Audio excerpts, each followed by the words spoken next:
lepog divnog dana izlazim iz studija, bacili smo par ideja, ritam prosto ubija. Ne ide mi se kući, luto bi po gradu, u glavi mi stoji ideja, sredit ću estradu. Kada iza ugla nailazi Vesna, ozarena, nasmejana, prelepa i toga svesna, prilazi i kaže: treba da razgovaramo, sednemo i pričamo i lepo se dogovaramo. Pa ako ne mora ja ne bi, a gde to da kažem? Po dobrom starom običaju počinjem da lažem.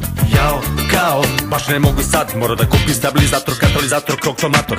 Moram i do ambasade, vidiš valjda šta nam rade. Treba će nam još par viza da dođemo do deviza. Dolazim za pola sata, idem tu do brata, iz banke da dignem ček, tetki samo da odnesem lek. Tata, treba da častiš, nije u redu radost da se krije. Meni prvo pa muško, tebi treća sreća, malo li je? Tata, posao može, ma i moru da čeka. Kad mali ćole poraste, ljubi ga majka, bit će kraj diskoteka. Čekaj, stani, mali džogani. I šta sada radim, velika panika me hvata, hlada zdoj me obliva, ponovo bit ću tata. Ne gledaj me tako, znaš da je i meni stalo, čisto pitam šta bi bilo kad bi sačekali malo. Misliš doba sada, kada stiže leto, sto zakazali smo tezgi nastupa i sve to. Šta će reći gazda Bože, gazda Deki, gazda Sima? Šta da kaže kad pozovu, šta da kaže svima njima?